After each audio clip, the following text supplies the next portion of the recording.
شما روشنفکری چی؟ به کی میگین روشنفکر؟ تعریفی از روشنفکری. عشان سوال سخت نپرسی دیگه اینا. جواب بده چرا نه؟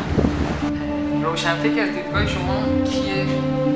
به چه کسی میگن روشنفکر؟ تعریفی از روشنفکری با هم میگن.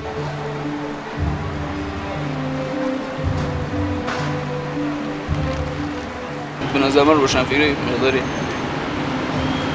خود آزارن.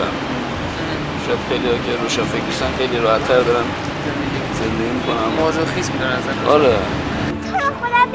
بابا مثل من کار کنه میفته. یا مثلا سعی میکنه خودش یه فرد لامذهبه مثلا کاملا آزاده بیخیال نشون بده. نمیدونم تا حالا بهش فکر نکردم، دوستان داشتم فکر کنم توی این جواب جین آبم دوست نداشتم شاید قرار بگیرم.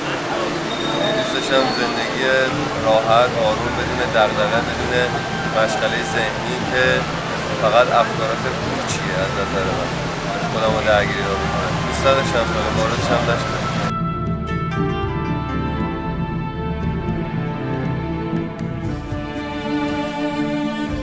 البته این روزا روشنفکر از حالت اسم در اومده و بیشتر تبدیل شده به یه صفت. یعنی مثلا یا شما امول رو نفهمین یا روشنفکر رو فهمیده اید. مثلا در مورد خود سینما و کشیدن هم مشکلاتی دارن که مثلا مشکلاتی دارن که اونها رو کشونده به سمت و سوی سرگرمی سازی برای مخاطبان.